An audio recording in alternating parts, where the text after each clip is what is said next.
Du 29 septembre au 14 octobre 2012 se déroule à Paris, porte de Versailles, le Mondial de l'automobile. Un des salons les plus attendus de l'année. Des nouveautés, des prototypes, des moteurs, de l'élégance, tout y est pour enchanter petits et grands. Le monde du deux roues est également présent, mais plus discret. Aprilia répondait présent sur le stand Alfa Romeo en exposant l'Aprilia SRV4, moto de compétition des superbikes, et la safety car officielle Alfa Romeo.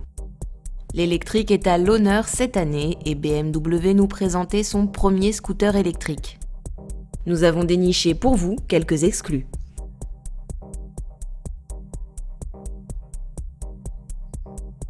Ravi de vous accueillir sur le stand de Peugeot mondial de l'automobile pour vous parler du Metropolis. Alors nous sommes en phase, je dirais, de pré-lancement industriel. La version que vous voyez ici est une version qui est quasiment définitive, avec toutes des pièces qui sont des pièces issues d'outillage série aujourd'hui. Il y a quelques pièces prototypes encore, mais elles sont très marginales.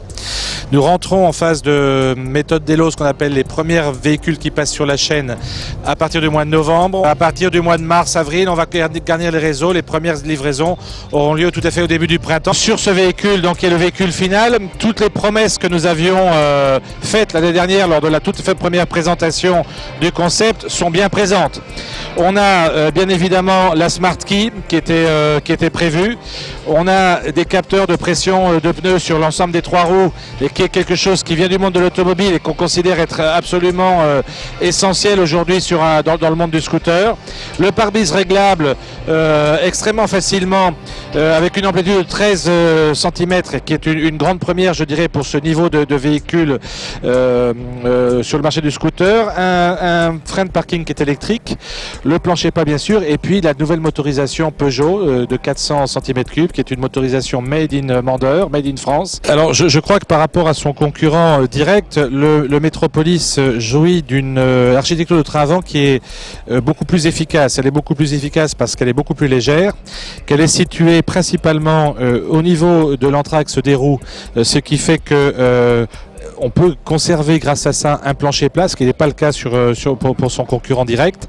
Et d'une manière générale, ça donne en termes dynamiques au véhicule une facilité de conduite et une légèreté du train avant qui est beaucoup plus importante que quand vous conduisez le véhicule concurrent. Metropolis, c'est la traduction du positionnement que l'on veut pour la gamme scooter Peugeot de l'avenir, c'est-à-dire un positionnement plus premium que ce qui n'a été par le passé, en étant bien conscient du fait qu'on s'adresse ici à une population de clients qui, pour une partie, vient du monde de l'automobile. Donc il y a une filiation extrêmement claire entre ce que l'on fait au niveau de notre activité automobile et ce que l'on souhaite faire avec les scooters. Donc cette stratégie de premiumisation, elle est profonde, elle est de long terme et elle guide la totalité de ce que l'on veut faire en termes de produits à l'avenir. Notre plan produit est guidé par ça. Ça veut dire que Metropolis, c'est une première étape.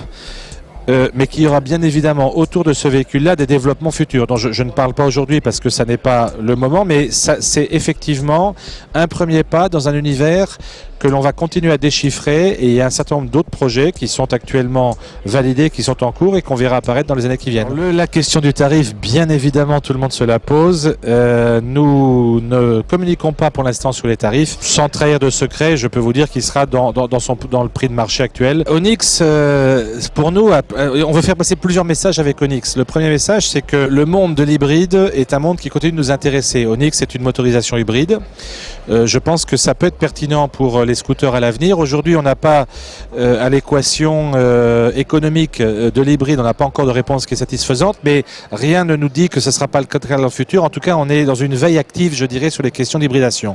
Ça, c'est le premier message d'Onyx. Le deuxième message, c'est qu'en termes de style, on a cherché à avoir avec Onyx ce qu'on appelle un manifeste, c'est-à-dire quelque chose qui peut donner des idées sur des codes stylistiques qu'on verra apparaître dans le futur sur nos véhicules. Il y a évidemment la question de la modularité. Onyx est un produit qui est à mi-chemin du monde de la moto et du monde du scooter. Donc là, il peut y avoir aussi un petit message pour l'avenir. Je ne sais pas, on verra. Et puis, bien évidemment, le 3 roues, c'est quelque chose qui nous intéresse.